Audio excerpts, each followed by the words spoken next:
नमस्कार स्टूडेंट्स, कैसे हैं आप सब लोग। आप सबका एक बार फिर से स्वागत है स्टडी आईक्यू यूपी पीसीएस के इस चैनल पर। जैसा कि आपको पता है, ज्योग्राफी और एनवायरनमेंट के द मोस्ट इंपॉर्टेंट टॉपिक्स पर हम लोग वीडियोस लाते रहते हैं।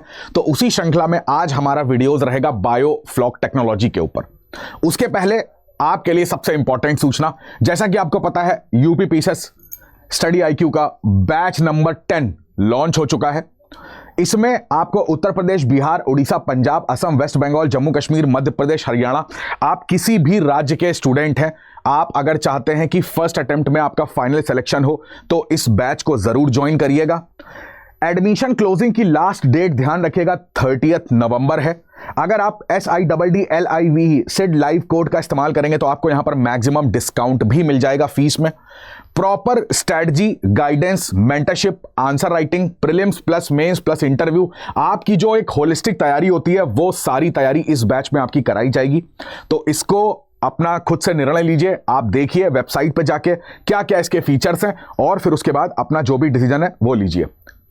चलिए, तो बिना किसी देरी के आज का टॉपिक स्टार्ट करते हैं। आज का टॉपिक मैंने चूज करा है डाउन टू अर्थ जो मैगजीन आती है, आप सबने इसका नाम सुना होगा।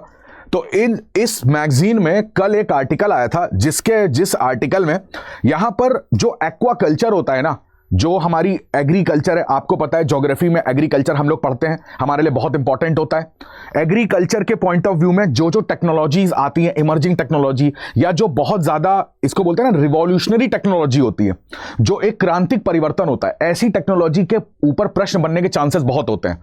तो आज उसी में हम लोग देखेंगे यहां पर किस टेक्नोलॉजी के बारे में, बायोफ्लॉक टेक्नोलॉजी। ठीक है,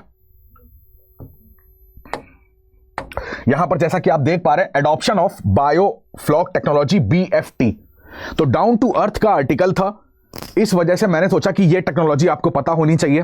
अब अगर स्टेट पीसेस की बात करेंगे तो इसमें जो प्रश्न बनेगा वो ऐसे ही बनेगा कि निम्नलिखित में से which of the following is part of biofloc technology, या बायोफ्लॉक टेक्नोलॉजी में इनमें से दिए हुए कथनों में से कौन से कथन सही है। तो अगर आपको उसका बेसिक कॉन्सेप्ट पता चल गया, देखिए अब हम लोग एग्रीकल्चर हमारा ऑप्शनल नहीं है ना, जिनका एग्रीकल्चर ऑप्शनल है उनको इसके बारे में बहुत डीप उनको पढ़ना पड़ता है, बट यहां पर हमको एक नॉलेज होनी चाहिए टू द पॉइंट कि यार ये टेक्नोलॉजी होती क्या है और ये फायदेमंद कैसे रहेगी। देखो, सबसे पहले तो ये जो बायोफ्लॉक टेक्नोलॉजी है इसके बारे में तुम्हें अगर एक लाइन में मैं तुम्हें बताऊं कि कौन सा सेक्टर इसको इस्तेमाल करता है, तो फिशरीज सेक्टर। जो भी हमारे किसान एक्वाकल्चर में शामिल होते हैं, यानी कि मत्स्य पालन करते हैं, मछली पालन करते हैं, फिशरी इंडस्ट्री में शामिल होते हैं, वो बेसिकली इस टेक्नोलॉजी को अडॉप्ट अब मैक्सिमम करने लगे हैं। जैसा कि आप इस फिगर में देख पा रहे हो, बड़े ध्यान से सुनिएगा, साधारण शब्दों में आपको बताऊंगा। इस फिगर में आपको बड़े बड़े से ये टैंक दिख रहे होंगे। ठीक है, ये जो टैंक है इसमें बेसिकली है क्या, आप देख पा रहे होंगे कि इसमें भरा हुआ है पानी। ठीक है, मैं दूसरे फिगर में आपको दिखाता हूं ऐसे आप रिलेट कर पाओगे। इस टैंक में आपको पूरा पानी दिख रहा है।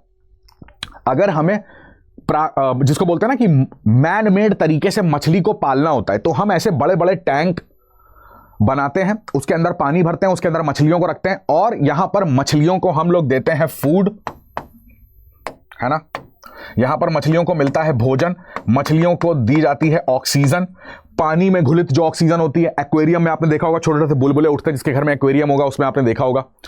तो यहां पर इनको इसी के साथ साथ आप देखते हो कि यहां पर क्या होता है, जब यहां पर इमेजिन करो कि छोटी छोटी जो मछलियां होती हैं, ठीक है, इनको जो यहां पर फीडिंग दी जाती है, जो फूड दिया जाता है, तो उसमें से बहुत सारा फूड ऐसा होता है, बहुत सारा खाना ऐसा होता है जो वेस्ट हो जाता है ना, जिनका मछलियां सेवन नहीं करती। मान लीजिए नीचे गिर गया, या अब हमें तो नहीं पता कि कौन मछली कितना खाएगी, तो हमने मान लीजिए एक पर्याप्त रूप से इसमें एक खाना जो था वो इनको दिया, जितना मछलियों को खाना था खा लिया, बाकी सब वेस्ट हो गया। तो यहां पर फूड का वेस्टेज बहुत ज्यादा है।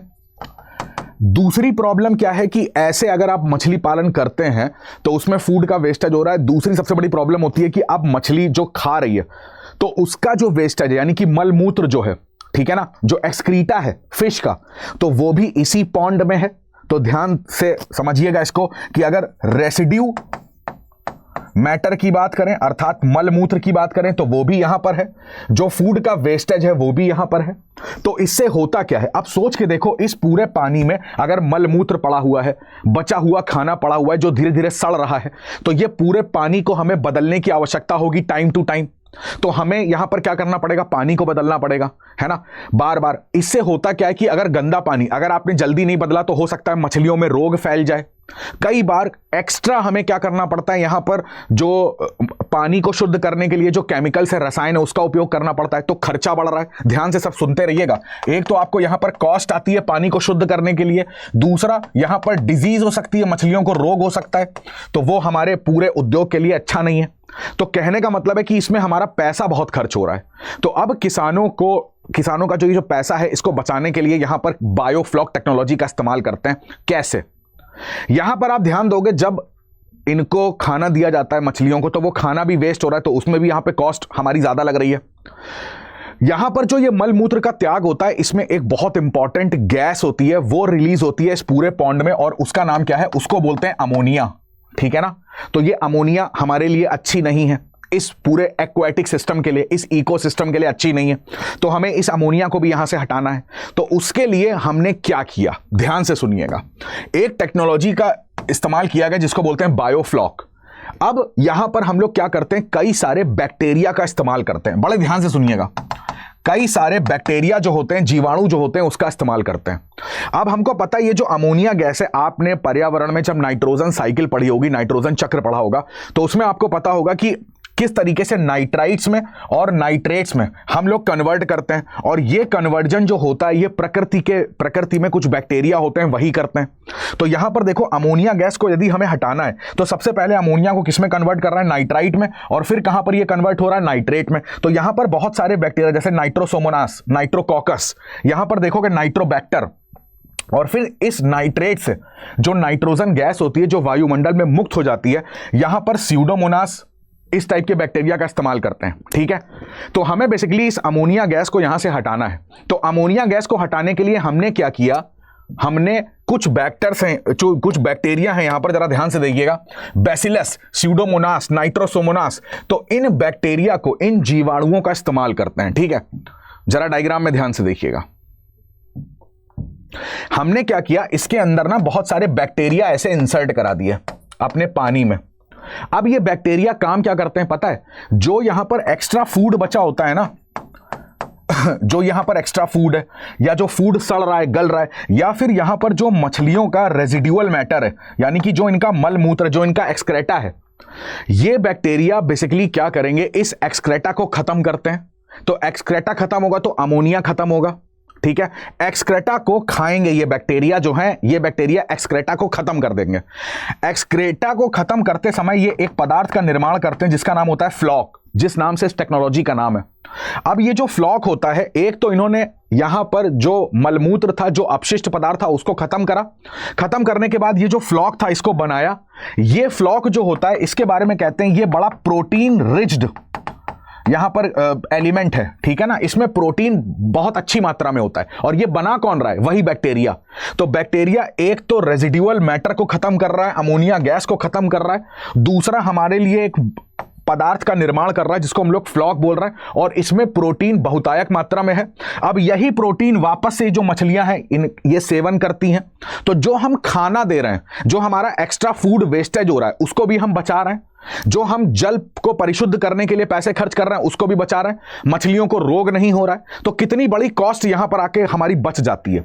और ये बैक्टीरिया का जो आउटपुट है, वही मछलियों के लिए इनपुट का काम कर रहा है, और वो प्रोटीन रिच्ड है। तो इस टेक्नोलॉजी को बोलते क्या है, इस टेक्नोलॉजी को बोलते हैं बायोफ्लॉक टेक्नोलॉजी। ठीक है? देख पा रहे होगे कि यहां पर ये सूक्ष्म जीव जो होते हैं, ये बायोमास में ही कन्वर्ट कर देते हैं जो भी एक्सक्रेटा होता है, जो भी बचा हुआ फूड वेस्टेज होता है। और वो एक्सक्रेटा इतना प्रोटीन रिच्ड होता है कि वो वापस से मछलियां क्या होती हैं, उसको खा लेती हैं। तो without need to change it often, यानी कि वाटर को चेंज करने की आवश्यकता नहीं होती है। तो रिस्क ऑफ डिजीज जो है वो भी कम हो जाता है। ठीक है? यहां पर पैसा बहुत सारा बच जाता है हमारा। तो इस चीज को याद रखिएगा। ठीक है? सिंपल सा अगर एक लाइन में खत्म करूं तो बायोफ्लॉक का मतलब होता है कि भाई, जो मछली पालन हम मानव जनित रूप से कर रहे हैं, कृत्रिम रूप से हमने बड़े बड़े टैंक बनाए, उसमें हम मछलियों को खाना देते हैं, वो खाना जितना मछलियां खाती हैं, वरना वो खाना मेरा वेस्ट हो रहा है।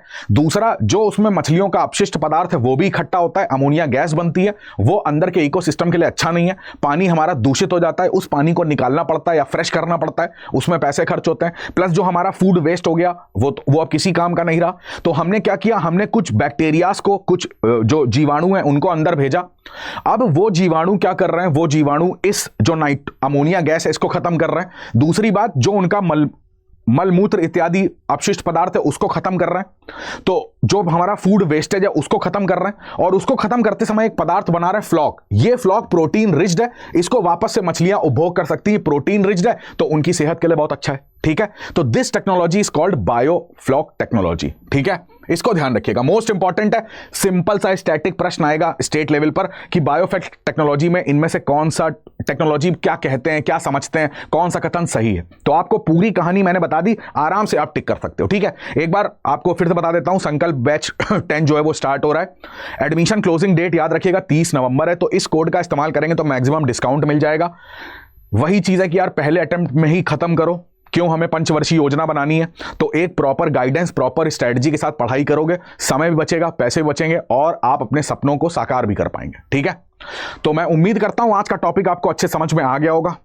कमेंट करके जरूर बताइएगा आज का टॉपिक आपको कैसा लगा। वीडियो को लाइक और शेयर कर दीजिएगा, चैनल को सब्सक्राइब कर लीजिएगा। आपसे मिलते हैं अगले वीडियो में। पर्यावरण या आपका ज्योग्राफी का कोई भी इंपॉर्टेंट करंट अफेयर्स होगा या उसका बेसिक कॉन्सेप्ट होगा, वो मैं हमेशा लगातार लाता रहूंगा। आप सभी का बहुत बहुत धन्यवाद। जय हिंद।